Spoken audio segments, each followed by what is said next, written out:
In the name of the Father, Son, the Holy Spirit, one God, amen. Hello, beautiful friends. I'm Natalie. And I'm Claudine. And this is Shokran very much, the podcast. And this week's episode is called Mental Health.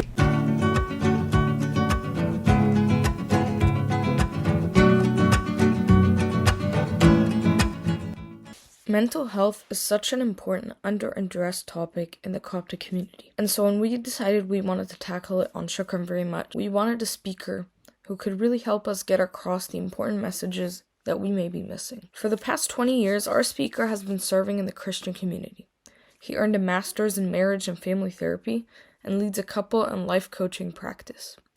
With clients all across the world, he delivers over 70 lectures a year on spirituality, leadership, mental health, and rational health. We are so excited to be tackling this huge topic with none other than Makar Naguib.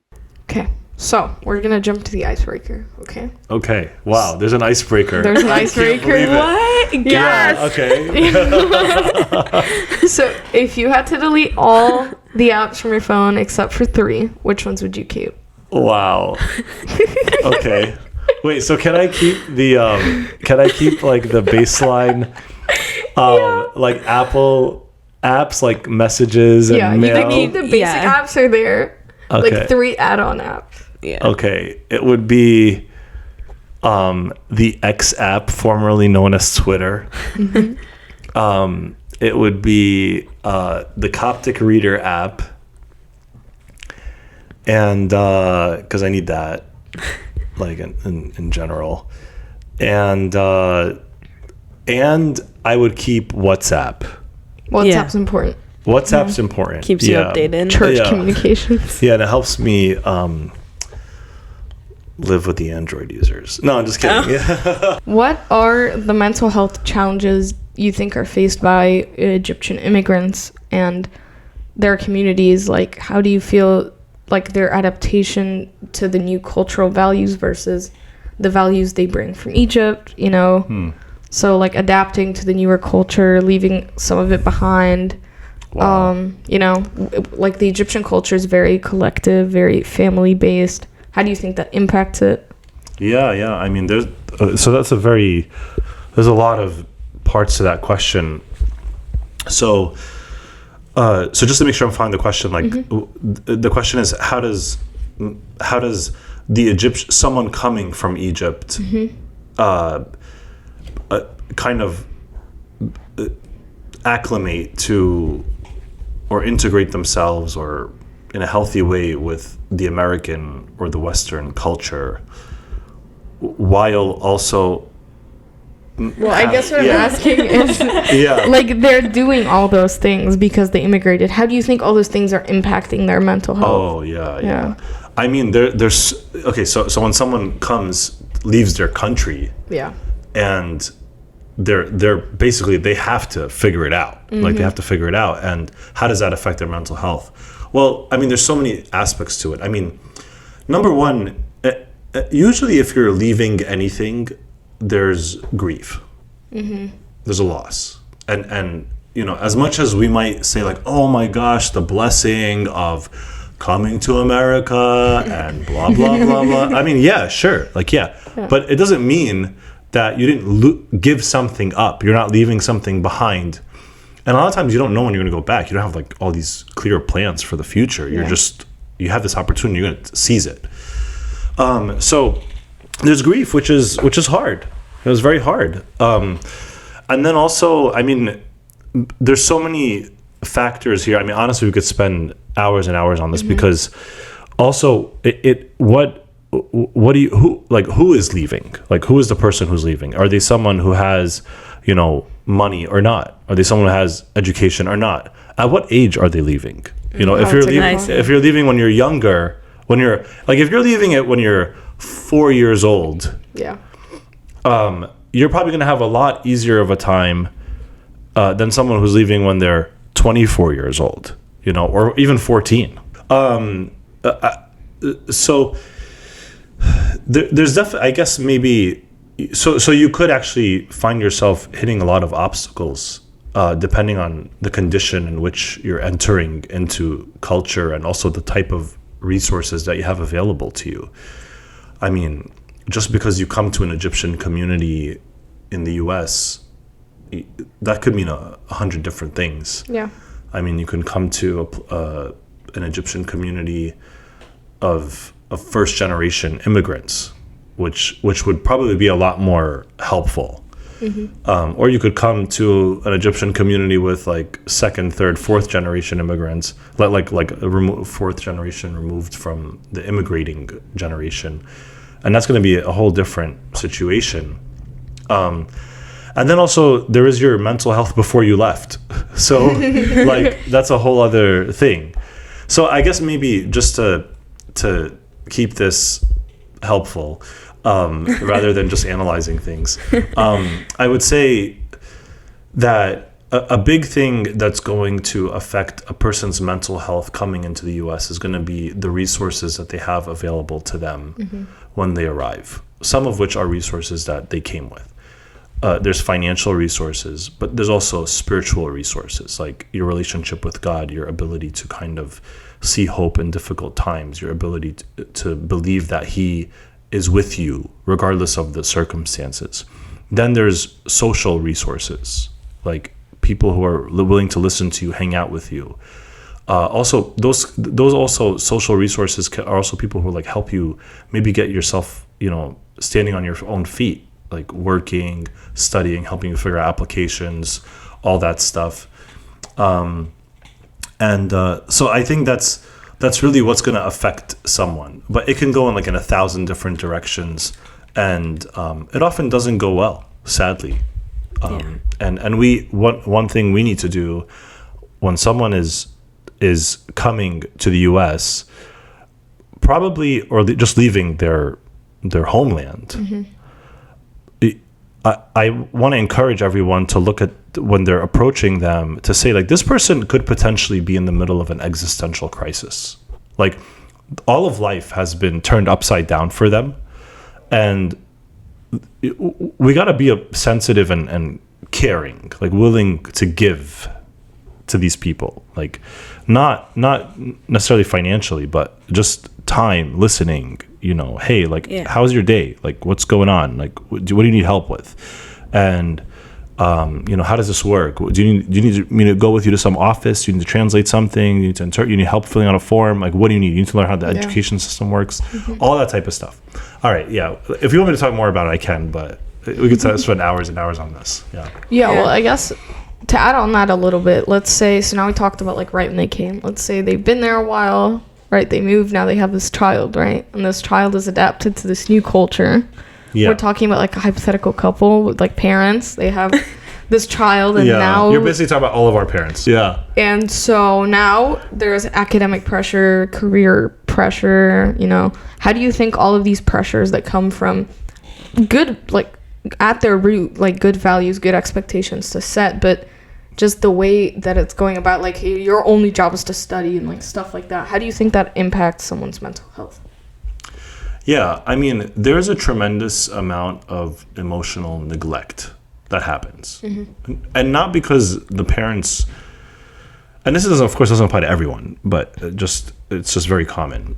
I think it's worth addressing that there's a lot of emotional neglect that happens because sometimes we're not aware of the emotional needs that our children have. Like, we don't realize that, they're processing things. They have identity questions. They might be sad. And if you're not in tune with that, like, usually here we are recording in the US and the States. So usually we're not worried about whether or not you're going to eat. Like, eating is not even a thing we think about. Like, whether or not you're going to eat in general, or you're going to go hungry, is not even a thing we think about because of the way we live our lives by God's grace and our hard work. So what's left? It's like, we got to have a good relationship with each other, and like we have to listen to each other and connect and talk. And so, I mean, so many of my clients they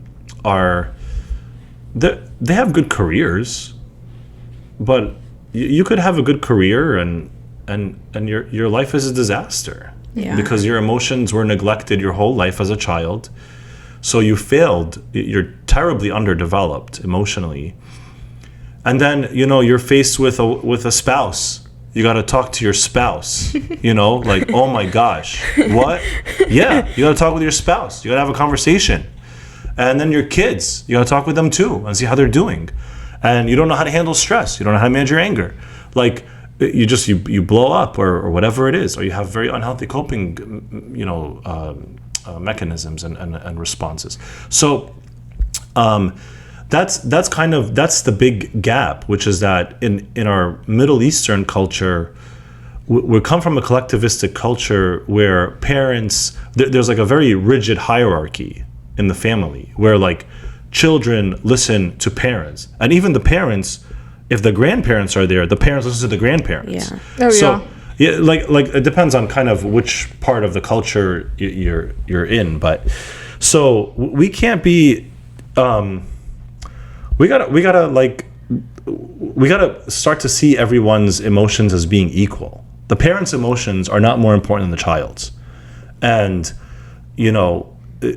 if you're not connecting with the child and having a healthy emotional relationship, which the emotional relationship is all you're going to have later on, after they get old and launch out of the house, you're on your way to having to your child not leading a life that you're going to be very proud of. Like maybe they'll get married, but that's easy. Getting married is easy. Being happily married is what's hard. Yeah. And they're very unlikely to be happily married if you've neglected their emotions, because all you were focused on is academic success. Like, so what? Like, yeah. Why be academically successful if you lose your soul? You can't have a happy marriage. Every time you walk into your house, you're sad and unhappy. Like, okay, fine, you're whatever, you're very successful, I don't know, like engineer or whatever. Yeah. But you're unhappy. You go home and you're sad, and your kids don't like you and all that. It's like, so what? It's not worth it. Yeah. Well, I'm going to take a little bit of a shift. Sure. So I think we all come across difficult people in our lives, people who are just stubborn, people that don't listen to us, people who are pushy. What advice do you have with dealing with these type of people? And I know it kind of depends on the situation, whether he's like my spouse or my friend, but how in general would you deal with like somebody like that? Yeah, so I do want to acknowledge that every person, especially a person that we would call difficult, is struggling. Everybody has struggles. We're all strugglers. We're all struggling. And we've all suffered a lot. And usually someone who we would call, quote unquote, a difficult person, they've probably been through a lot. And I have a lot of experience, but there's a lot of people who have way more experience than I do. But I have yet to meet an evil person. Like I've met people who have done evil things, but I haven't met someone who is like, they wake up in the morning and they're like, how am I gonna destroy someone's life today? No one is saying, I want to be difficult. Like, I can't wait to be today I'm gonna be the most difficult I've ever been, right? Usually they have a very unhealthy way of communicating that they want to be heard, communicating that they are in need. And so a lot of times why it's hard for us to deal with difficult people, and people can be difficult, like, just to be clear, like, we all can be difficult. I can be difficult. But a lot of times dealing with a difficult person has to do with putting your own inconveniences and, frustrations aside. Like, and kind of hone in on, this is a human being. Christ loves this person. Christ died for this person. As everything they're saying is probably because they're struggling. Now, so that will help us. Like, having that type of self-talk is very healthy, is very good. And it's what we should do as Christians, I think. Now, the next thing is, what is our role towards that person? Because sometimes, if this happens at work, you're not going to be everyone's therapist. Like you can't, you can't be like, oh, hey, you're a difficult person, or hey, I'm sensing some difficulty from you. Would you like to talk about it and your childhood and stuff? You can't do that, right? Yeah. So the least you can do is pray for them and not contribute to more difficulty, right? Also, you could try to get out of the way to protect yourself, which is very fine. Like, God is not asking you, unless you feel a very distinct calling, a clear calling, God is not asking you to walk into to find suffering and walk into it. Like, he's definitely telling you, if you find suffering, if you happen to come into suffering, that you deal with it in a healthy way. But unless you're getting a clear calling to walk into certain types of suffering, it's okay. It's generally okay to walk away from it sometimes. So it depends on your role. But what if that difficult person is your spouse? What if that difficult person is your friend? What if it's a person you're serving in Sunday school? What if it's, what if you're, in some service at church and you're going to feed the homeless, and you hand food to someone, and they're difficult. They're not dangerous, but they're difficult. Yeah. They're like, I don't want to hear what you have to say. Like, what are you doing here? You trying to give me food? And you can learn to respond calmly, and like, see what could they need? You could be like, hey, like, what happened today? Like, what's going on with your day? Like, what happened? Or is this an extra difficult day for you? Or hey, I'm sorry, I didn't mean to offend you. Did it offend you that I gave you food? Like, start opening up a conversation, or do you not like it when people give you food? Or is this not what you want? You want me to get you something else? And start to like lean in, like start to engage, find like different, like look at how Jesus dealt with the Samaritan woman. Look at how he dealt with the woman caught in adultery, the Zacchaeus, like the woman with the flow of blood, like Jesus, the man with leprosy, like Jesus had all these conversation, starters, like ways to kind of like get the conversation going. Why? Because he cared, like he's like, hey, like I want to connect with this person. Let's find a way, like let's find a way. Like, hey, Samaritan woman, hey, I'm like really thirsty. Can you please, like you have a pitcher, can you get me some water? And the conversation gets started, right? And she goes, how can you be speaking to me? Don't you know you're a man? I'm a woman, like you can't. He's like, yeah, and he starts going into it, and sometimes he even like, ignores her point and just goes into another one. And so that's how we need to be, but if we're so distracted by how inconvenient this person's being difficult is, how uncomfortable, how frustrating, maybe our ego is like, dude, don't you know I'm here to serve you? Like, what's wrong with you? No. Like, we got to be a bit more agile and considerate. Yeah. Oh, sorry. Can I ask a question? Yeah. Okay, but do you think that it's always like try to get into the conversation or start a conversation, or sometimes do you think with these quote unquote difficult people, do you think sometimes you just need to set boundaries and like take a step away? Yeah. I mean, because what we're not spending a lot of time on is like breaking this out by what your role is and what the definition of the relationship is. But yeah, I mean, like for example, if if you have a friend who is being difficult by being very inconsiderate of your time, then you got to set boundaries. If you're in a romantic relationship and you're being disrespected, you have to set boundaries, like clear boundaries, right? And you need to work through that. So for sure, again, like God is not asking you to like go look for suffering and sit in it, and make sure you are abused. Like that's usually not the case. There are callings like that, but usually it's not the case. And I also want us, I mean, another time, like the concept of your cross. Like some people say, oh, but this is my cross.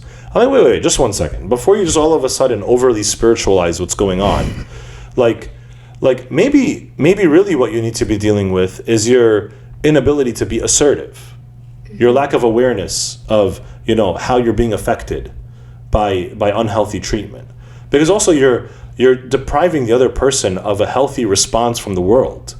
You know, like if they get away with it with you, they're just going to go to the next person and try to do it again, and then again, and then again. So we like by being loving have to be truthful. Like, and if someone is being disrespectful, and it's you have a way, an opportunity to respond in a healthy way, even if it hurts, like, you should do it. Again, this is the general point, but every situation is different, and we could talk about different situations. But yeah, so boundaries are a very healthy Christian thing. I mean, God sets boundaries. He respects your boundaries that you set with Him. So, like, of course. I mean, boundaries are a very Christian concept. It doesn't mean you're supposed to be mean. You're not supposed to be disrespectful. You're not supposed to be aggressive. You need to be thoughtful about them, and but they're very important in life. I mean, and God gave us boundaries. Even our skin is a boundary. Our time is a boundary. Like God gave us so many boundaries. So many like examples of that.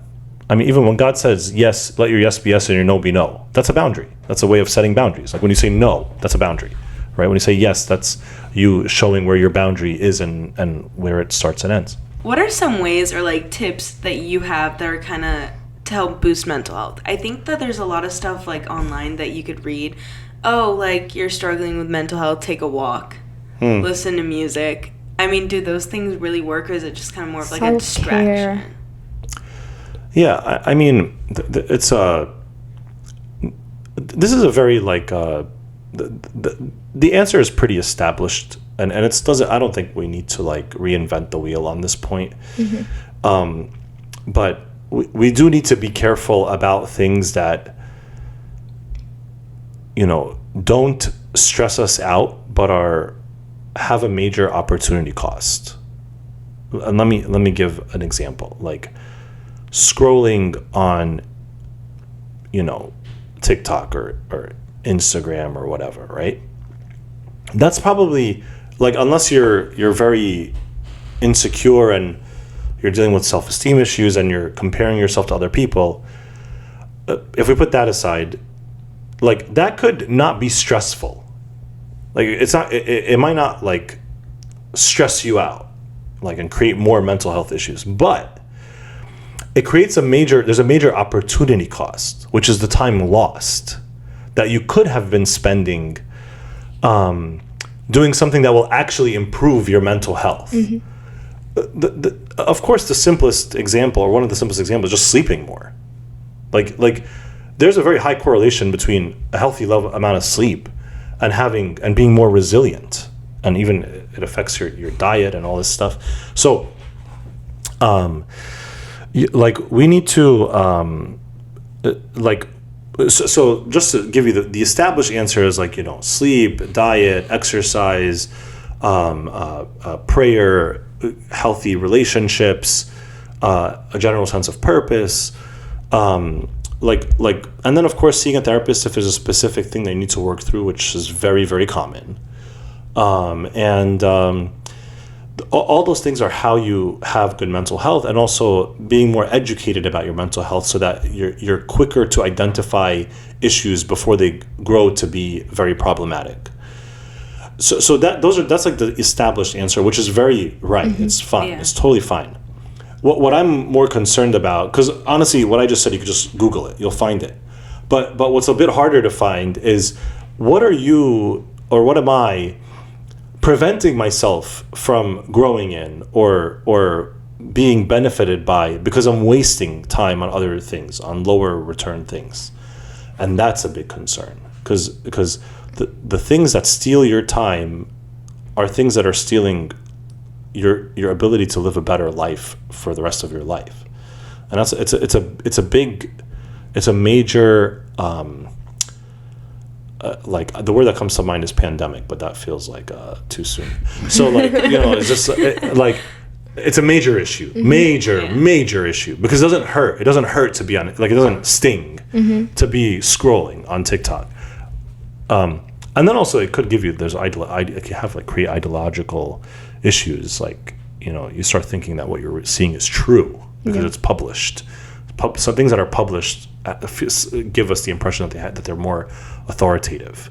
But yeah. All right, yeah. I don't know if I answered your question. No, that was good. That was good. Thank you. So we brought up social media. So social media gives a platform for people to talk more about mental health, which maybe wasn't as big of a conversation before social media began. Yeah. But do you think that social media also has its like negatives on mental health? So yeah, for sure. How do you maintain that balance with social media? How do you reap its benefits and keep the conversation going without it letting it impact you negatively? Yeah, there's two things. I mean, one is like there is negative, unhelpful stuff on social media, and the other thing is like being more disciplined with your time. So we can take them in that order. Like, one is one of the challenges that society is facing now is that anybody can be published. Anyone can have a platform. Like, you don't have to be credible to have a platform. You don't have to be right to have a platform. You don't have to be good at what you do to have a platform. Anybody can have a platform. And the platforms to the average person all look the same. You know, like it's all the same screen you're looking at. Like we're doing a podcast. Yeah. Right? We just created a platform for ourselves. You know, it's a big responsibility, but we could choose to be very irresponsible about this. Yeah. You know, like we could not prepare, we could not be, we could not care.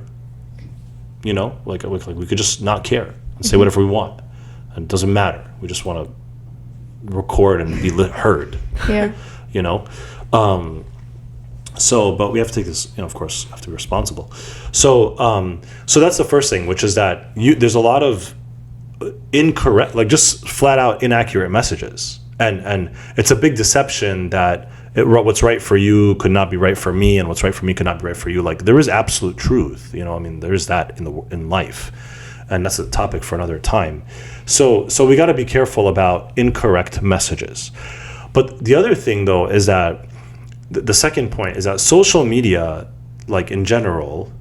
Well, there's so much good in it, by the way, so much good. So I'm not trying to say it's just 100% bad. That's not what I'm saying at all. It's like everything in life on earth, you know, it could be good and bad. You know, you could take it in a bad way. Social media is designed, like there's PhDs and engineers and people going crazy, you know, to find every way possible to keep you staring at the screen. Yeah.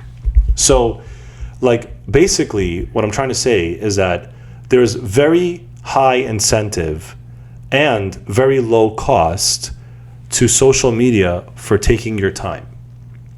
Like, it doesn't cost social media companies a lot of money for your minutes, for your seconds, for your hours. It doesn't cost them a lot of money for you, like, as an individual.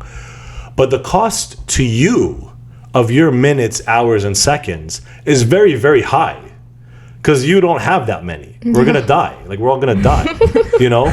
So, like, yeah. And I'm not saying that in a negative way. That's actually, it's a good thing, you know, to appreciate the finiteness and the limit, like the limitations of life. Because it all points to God anyway. Like, life on earth is not about life on earth. And so we have to, what this forces us to do is, like, we now have, like, a very skilled and tempting and, you know, for lack of a better term, like, delicious, like, entity, like, working so hard for our time. And it's very easy to just give it all to these entities. And so what we need to do is be more purposeful and disciplined about our time. Like, hey, what am I going to do today? Like, what am I going to do? Who answers that question? I have to answer that question. And if I don't have an answer, someone's going to have an answer. Social media is going to have an answer to that question. Yeah. It's not going to be the healthy answer, but they have an answer, which is keep staring at the screen. Like, so, yeah. You mentioned prayer a couple times, so I was wondering, like, do you think there's a connection between my spiritual life and my mental health life? I feel like sometimes when I'm just, I guess, on a roll, when I'm praying a lot, when I'm reading the Bible a lot. Right after a retreat. Yeah, like right after a retreat, or like I've just been to 3 liturgies or whatever. I just feel like I'm happier. My mental health is just woo. Yeah, it's because when we pray, usually prayer is something we don't have a high priority on. Mm-hmm. So when we pray, we're becoming more integrated as a person. Like you're kind of becoming more centered, because we are spiritual beings. So if we ignore our own spirituality, we're becoming disintegrated as human beings. Like we're becoming, like all the components are not in harmony inside of us. So when we pray, we're essentially renewing our connection with our purpose. We're renewing our connection with our identity. And we're also recalling and reminding ourselves of a lot of very important messages that God gives us. And we are making an investment in a relationship with our Creator. Of course, if you are becoming more centered, more integrated, more in touch with your purpose, more, having a clearer sense of your identity, like, your mental health is going to be better. Like honestly, I don't know how your mental health could get worse. Maybe though you could feel a little worse, but maybe not, mental health is not getting worse, but you might feel a little worse because if you are so disconnected from God and you start to reconnect with Him, you're going to your eyes are going to be opened. You're going to become much more aware of your condition. Mm-hmm. And what you might realize initially is like, oh my gosh, what did I allow to have happen to me? Like, how did I allow myself to get to this state? But if you're in a theologically healthy place, which can be helped by good spiritual resources, you will also have a message of hope, right? Also, I just want to say something which feels very abstract, is that it's not like when you're praying, you're the only person who's active. Like, God is active too. Oh. Like, God is doing something too, right? Even, and the saints are doing something. The angels are doing something. We say through the intercessions, through the prayers of, like it's kind of like if I say, hey, can you pray for me, please? Mm-hmm. And if you say yes, or if you just come to me, hey, Makar, I've been praying for you. Oh my gosh, like, thank you. That means so much to me, Like, thank you. It's the same thing if I say, hey, Saint, whoever, can you please pray for me? I need your prayers. Yeah. Like, pray for me, right? It's the same thing as just I'm asking you, or asking your grandmother, or your grandfather, whatever. So, and in the Bible, it says that the Holy Spirit intercedes for us with groanings that cannot be uttered, or like prayer is a mystery. It's an act of love, and because you're connecting with God Himself, and the heavenly orders and the saints in paradise are all praying with you. Like, when you pray, there's a major thing happening. Like, even in Luke 15, it says that the angels in heaven rejoice over a sinner who repents. Like, a sinner on earth repents, angels in heaven are rejoicing. Mm-hmm. Like, there's a lot of. It's a very humongous thing, praying. Praying is huge, right? So we often neglect that. So short answer is, like, it definitely will help your mental health. Shokran very much for listening to part 1. I hate to do this to you, but you will have to wait till next week to hear the rest of it. Shokran very much for listening. And we'll see you next week.